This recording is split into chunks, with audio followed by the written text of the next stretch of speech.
going to ask you about your life, and now that we've started our first tiny steps into the millennium, we're finding our own place in history, and I want to know about your history and how it connects to our community.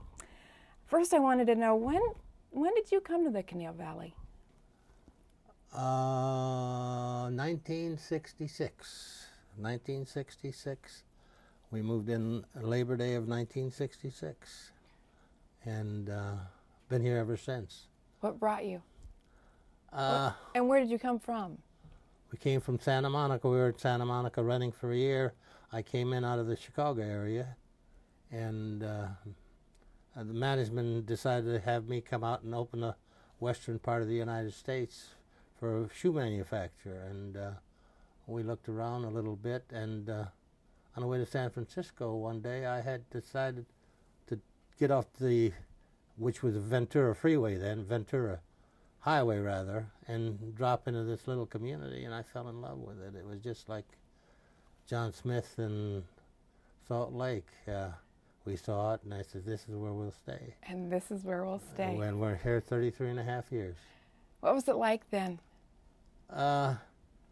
If you know Moore Park in Jan, there's a little equestrian place down the street. Yes. Where 23 is, and there's a lot of horses, and they'd ride the horses up to the Park Oaks, a little shopping center there all the time. There's horses. In fact, there was places you could tie your horses down. And little things like picking up people, students. Everybody'd pick up a student to take them to high school or so forth. It was a common thing that, you know, you'd see them walk and you'd stop the car and they'd get in, and this was a courtesy that every citizen. It was just you knew everybody in the post office. You knew everybody in the local bar, which I didn't attend too often, and it just was a very nice community because of the small town flavor. We just were just very, very pleased with that. We figured that this was a nice place to raise our children. We have 2 children, and it was. I was asked several times to go back to the headquarters of the company, and I just refused because we wouldn't leave the community. It just and it proved right. It's a lot of detractors here, but all in all, I think everybody loves this community, or else they wouldn't stay. And we're just happy with every portion of it, and I felt very strongly about giving back to the community from what I take. You know, all the amenities that were here, I felt guilty if I didn't give back to the community for what they give to us. How many people do you think lived here? At that time, 20,000. 20,000. Yeah, that was a lot of the non-incorporated areas, and Lynn Ranch and all of that was about 20,000 people. And housing, how many? Well, they were building tract homes like mad.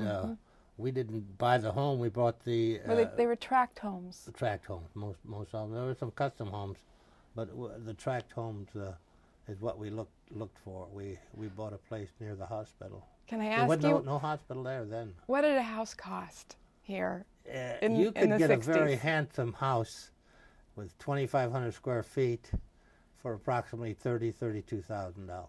Oh, gulp. Yes, gulp. It's now probably $350,000 to $500,000. You should ask what were our payments monthly. Okay. What were your payments? $164. Gulp again. Plus insurance and plus taxes. That's amazing. Well, those were different times then. Yeah. So you have 2 children, yes. You said. Boys, girls? One of each. One of each. Yeah. And so how old were they when they came? Pam was going into, you stymied me. Our son was going into kindergarten, and and she was in the 8th grade. She was going into high school. High school. So what elementary school did he start kindergarten He at? started Madrona because he was going to and Aspen did not have a kindergarten yet. So then he went, the next year he went to the 1st grade in Aspen. And she went in, she was in the 2nd graduating class of Lorena. Okay. Ask me how many students. How many students? Graduated? 18. And that was her class? Yes. Was 18. 18. How about the first class? 17, I think. 17. Yeah. Isn't that something? Has she been back for reunions? We were there for Christmas Mass this Christmas, and she was with us, and all the nuns just gathered around her, knew her, that taught her, see, and she was just so happy to see them all, and they're a wonderful community, the Lorena people, the Sisters of Notre Dame. Mm-hmm.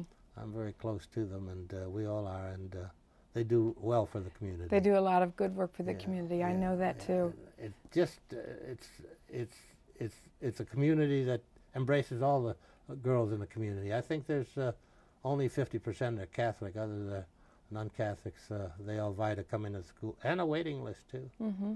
Yeah. I wanted to ask you, since you arrived, what has been the most memorable event that happened to you or to happen to Thousand Oaks since the 60s?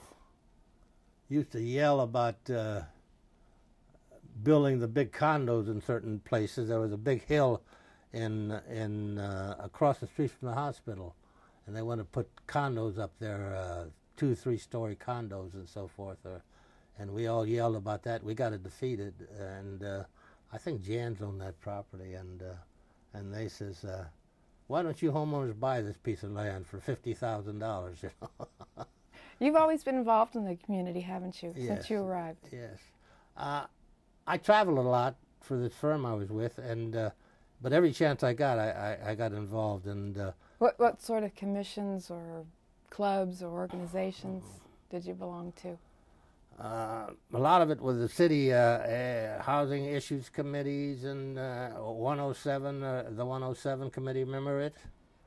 That was for the private sector here.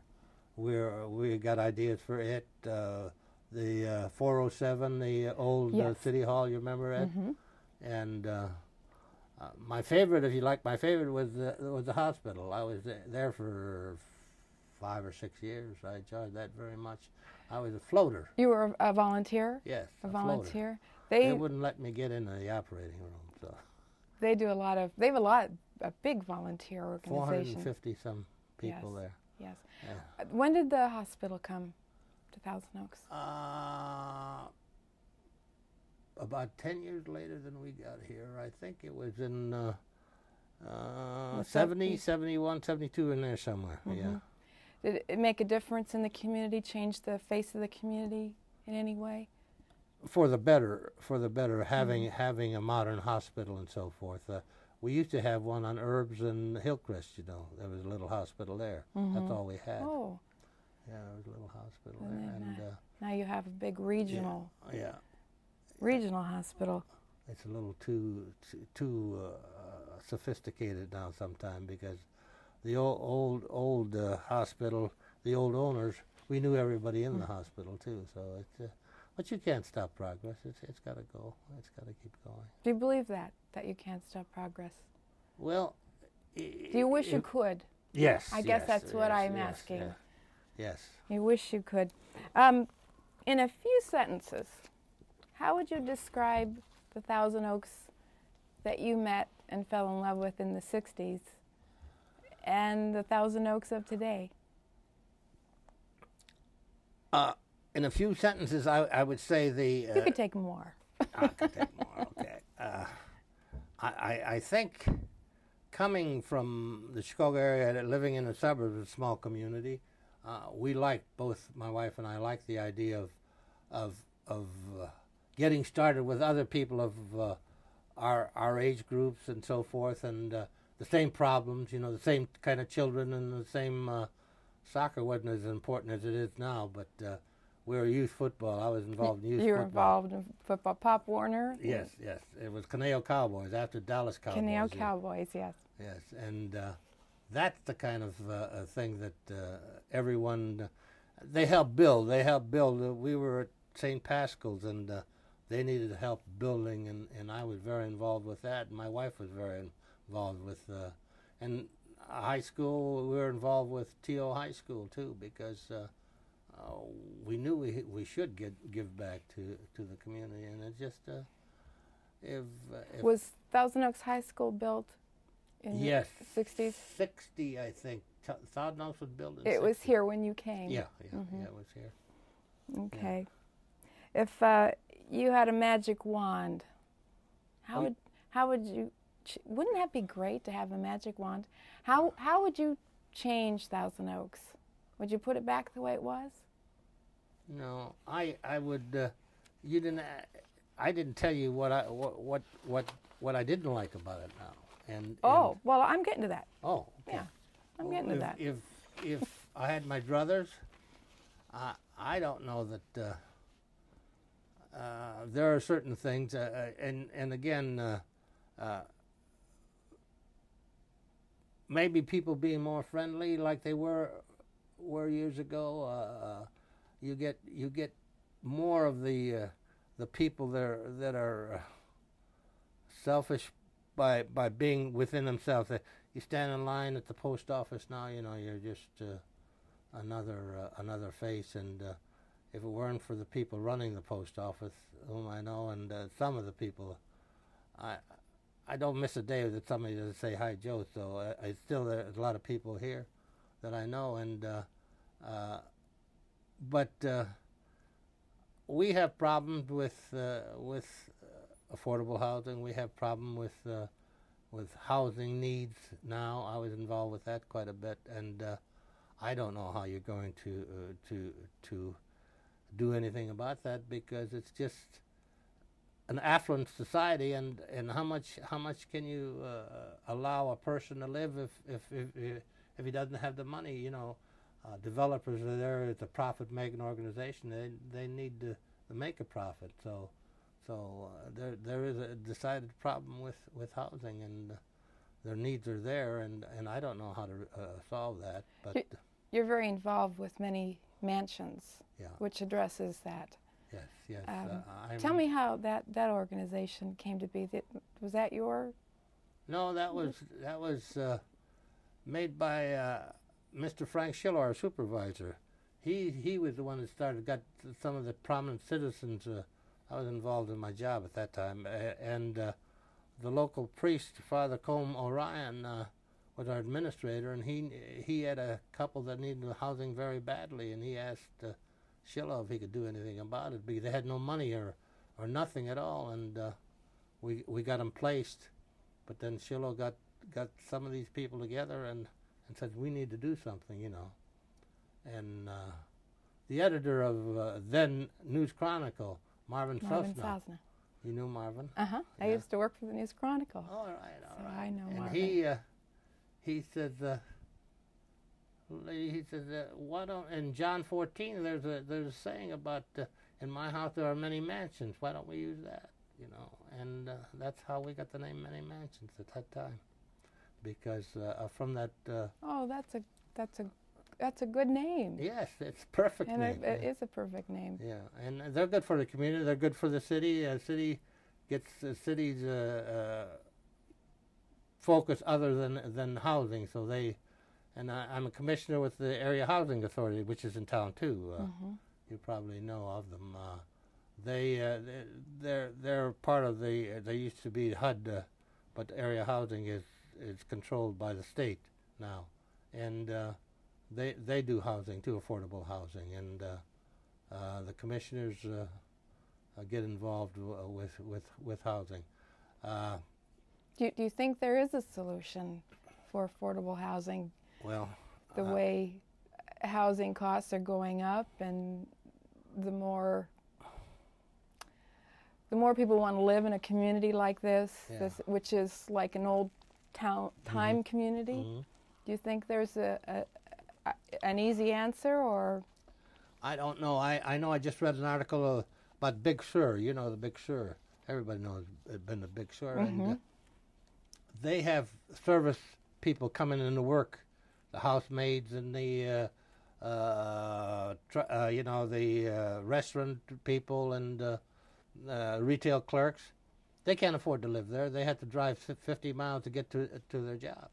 Same thing's happening here. Telluride, in the ski area up in Colorado, they have the same problem. They make $18, $20 an hour, the waiters and that, but they can't live in town. There's no availability, so they live in shacks on the edge of town. So so where affluence is, there's usually problems too. Mm-hmm. So we have a lot of open space and beautiful. I wouldn't change that for the world. Mm-hmm. But to build on that is sacrilegious, I would think, and so does the city fathers, and so does the people here too. What's your favorite open space in Thousand Oaks?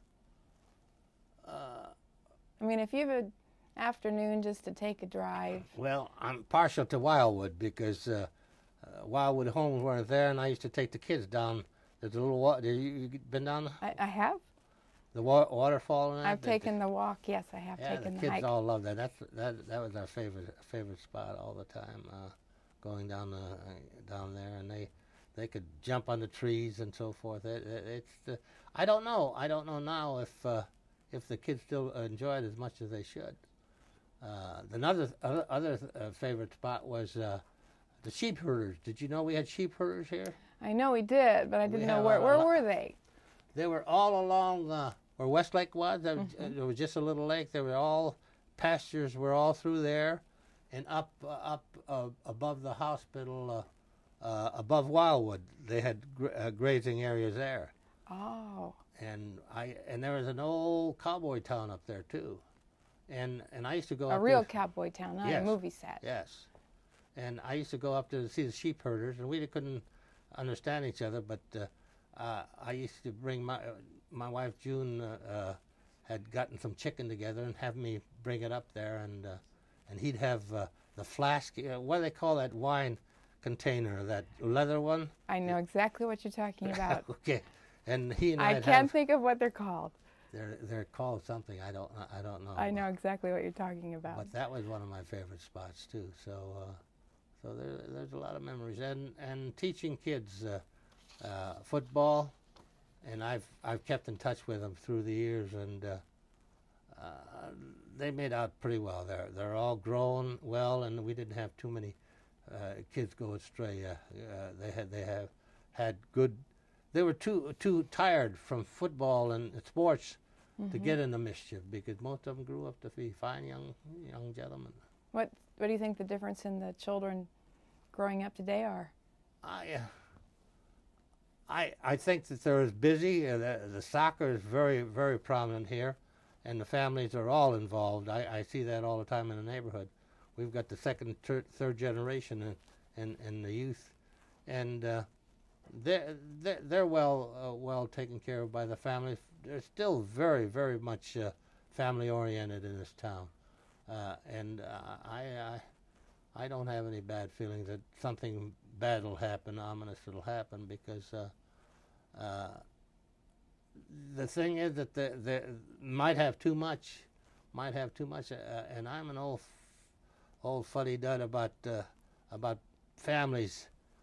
Too much of that fast food today. They don't sit down to dinner together too much. People don't have the time to do it, and that should be. I think that's a national problem. Yeah. Too. Yeah, I would imagine it is. But I think if we sit down to dinner together, I think it'll be more important to see what each other has to say to each other and so forth. Did your family do that? Yes, we do. My wife insists on having dinner when we have dinner together every night. We don't have the only time we have paper plates is when we have pizza. One night we have pizza, we have paper plates. Other than that, we have the regular dinners, and we enjoy having that. We had the family together first time in 8-9 years. We were able to be. My wife's a neonatal nurse in San Luis Obispo, where she worked with the tiny babies. Oh. And she was able to get off, and her son is a chef, and her daughter's a manager of a cocktail place, and my son is a computer expert. At least he tells me he is. And he has 3 children, and they live up in El Dorado Hills, which is a community like Thousand Oaks was 25 years ago. And that's near San Luis Obispo. No, that's El Dorado Hills is up near Sacramento. Sacramento. San Luis is up where the Cal Poly is. And we're all able to get together, and the chef made us a gourmet dinner, and my wife June was very so happy that he no longer a ski bum. Now he is a young man that matured, and he's got a profession, our grandson, and so the family's coming along pretty well. That's exciting Yes, to see yes. your family grow and Yes, yes. take on a personality. What do you think the greatest resource Thousand Oaks has to offer right now? Resource is the humanity of the people is the best resource I can think of,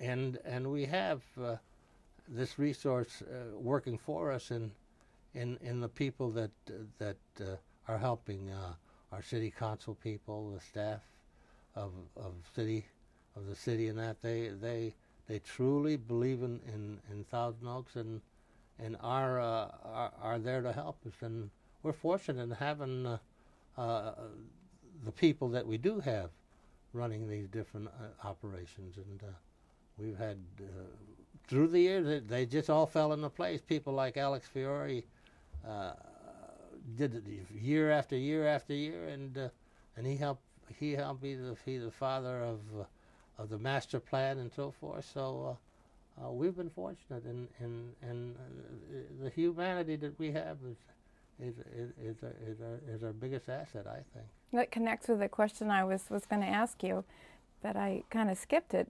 Is there one person that you think has had the biggest impact on Thousand Oaks? The one I mentioned might be the closest one to it. Might be the closest. You said Alex Fiore. Yeah, yes, and he's Mr. T.O. Mr. T.O. Mr. T.O. I think he probably epitomizes what has happened. Now, if at his age if he was to run again, I don't know that it would be the same, because he was right for the time he was in. Mm-hmm. And there's newer people coming up that got a lot of smarts, and it's showing, and a lot of the things I don't like. I was an advocate very strongly. I'm an avid golfer, not the best golfer in the world, but I play at it for 50 years. I have. I'll learn one day. You look like you should be playing golf right now. I just got through working on the golf course this morning. But my love was that golf course we were supposed to put in, but we never got to do it. Where the treatment plant is, you know the one I'm talking Yes. about. I won't mention any names to get somebody in trouble, but I think there was room enough for another golf course, as well as open space, and there was enough room in there for trails, and enough room for the walkers and so forth, but it was defeated, and I'll stand by the fact that it was defeated. But it's a sorry thing, because our golf course, Las Robles Greens, I call it Greens. It used to be called Greens. It's Las Robles Golf Course now. Is so full all the time that we need breathing space for it, and we're going to have it renovated next year. But we could use another golf course, Mm-hmm. and the city's been right by keeping it, and because it's taking care of its seniors for a lesser price, and its citizens it takes care of, which is a good thing. It's something that we own jointly, and they realize it, so therefore they take care of them by certain amenities, and it's good, and we should continue on. I would for this building here right along. I fought tooth and nail, because We're 64 million or so. We're in the, well, let's just, for people who don't know where we are, we're in the Civic Arts Plaza, Yes. in the City Hall portion. 2100. 2100 East Thousand Oaks Boulevard. There you go. Okay. So how do you feel about the Civic Arts Plaza in the I City think it's Hall? the greatest thing one of the greatest things that happened to the city. Look at the heritage, and look what they had to look forward to, generation after generation, and I heard a comment. A friend of mine says that he had such a good time. Your Christmas Eve program. Oh, uh-huh. He says there had a couple tenors there and a couple sopranos. Yes. It was just, he says, magnificent. He says, we just enjoyed ourselves thoroughly. Now, you know he wouldn't go down town to do something like that, but it's close by, 5 minutes to go to the Civic Arts Plaza.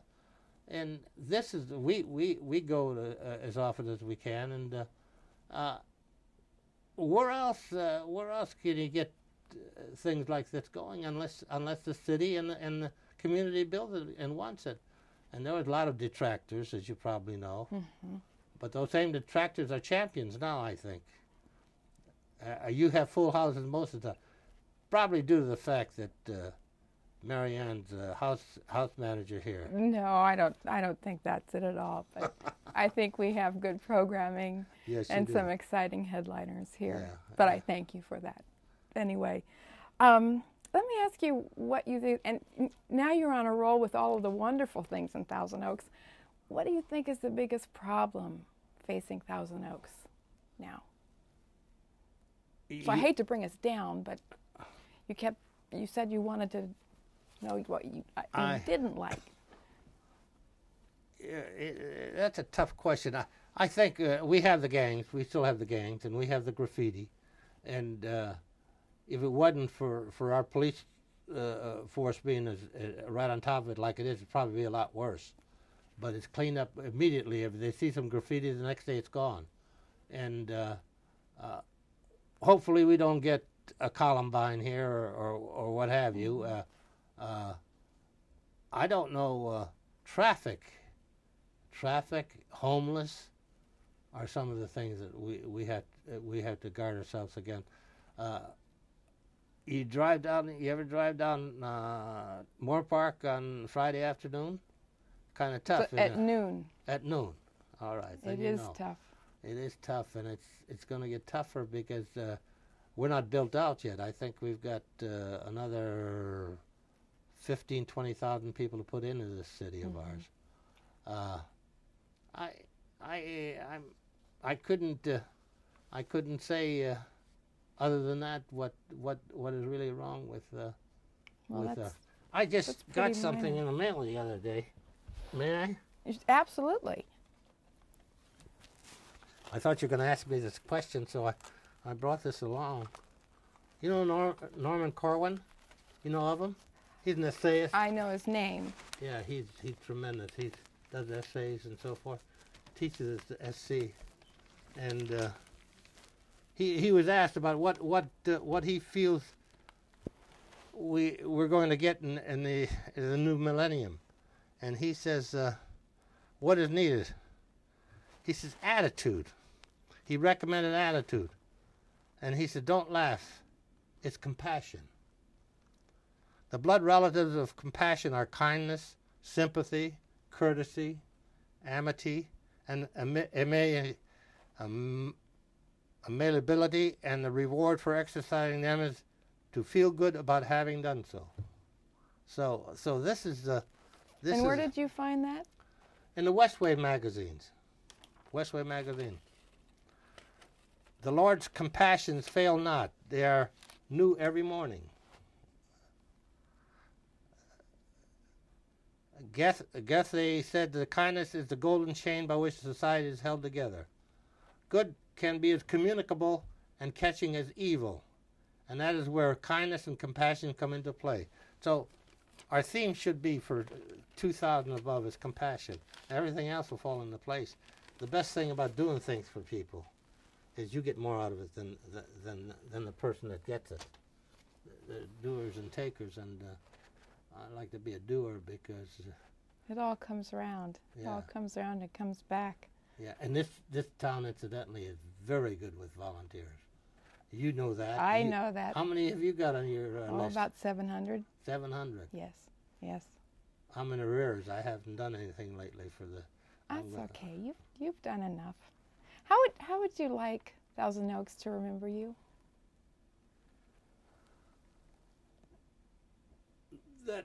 That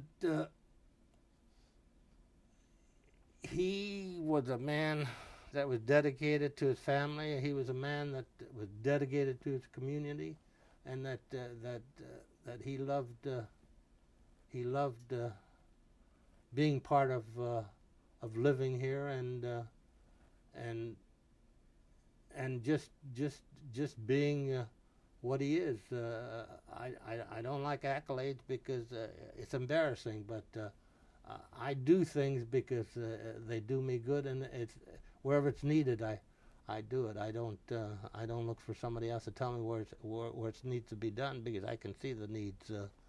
I had 600 kids sit on my lap for the Christmas party at St. Pascal's. We had 600 children there, and I do that every year because somebody said to me, "You're getting a little old for that. Why don't you let some younger guy?" I said, "As long as I could do it, I'm going to do it." You play Santa Claus? Yeah, for 600 kids. Oh, how kids. wonderful! How wonderful. Well, since you don't like to make your own accolades, what would your children, what would your wife say about you as a person? You'd have to ask her. I think she's pretty partial. She put up with me for 48 and a half years. Is that right? Yes. And we argue and scream and yell sometime, but we're always there for each other, and that's the important thing. She was a manager, and all through the years I traveled, she did everything. She helped with the kitchen sink and the children and taking them to school and everything else. So she'd done her share, and that allowed me the freedom that I have and she knows what I like. I like something about communities. I work with seniors, the Council on Aging, and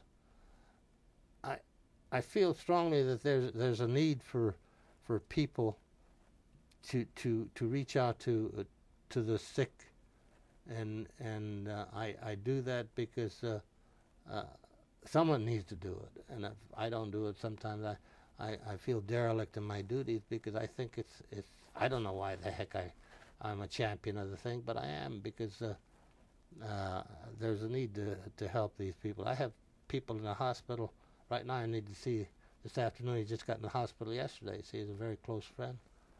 And these are the things that is Joe Smolarski. And I'm going to do it as well. I don't ever want to be a couch potato. I just abhor being a couch potato. The only time we try to keep for ourselves, is Saturday and Sunday. And that's when I do a lot of my reading, and she does. She's an avid reader too, and she reads in one room and I read in the other room. But during the week, there's always something to do. If you want something done, ask a busy person. Right. You know that. Yeah. You know that. You've done a lot of that. I was just about ready to ask my last question, but what book are you reading right now? The Other Side and Back. By whom? Sylvia Browne, Browne. Is it a novel? Is it nonfiction? Nonfiction. Yeah, you ought to read it. It's about the hereafter, and what's going to happen to us, and what's there to on the other side, and so forth. It's quite interesting. Some people don't believe in reincarnation. I have my doubts about it too, but she does, and it's a bestseller.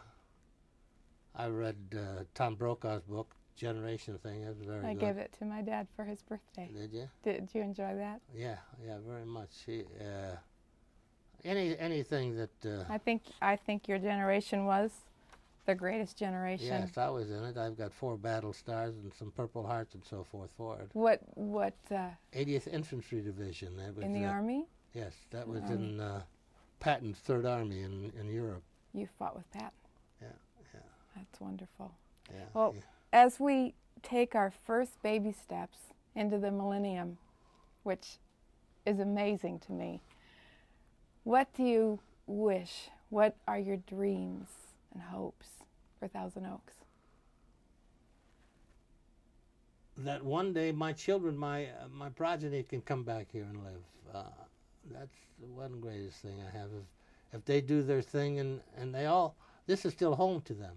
This always will be home to them, because this is what they know as home, and I wish for people to care for each other. You know, a lot of goodness and caring, and they'll survive here in town because they are good people. Well, thank you so much, Joe. I I enjoyed really it. appreciated talking with you, and I your enjoyed it very much. philosophy is so overwhelming. Thank you. And I think we've been very blessed to have you in our community. Well, that's the best thing I've heard today. It's true. And thank you for being with us with Living History and Joe Smolarski. Thank you kindly. You're welcome.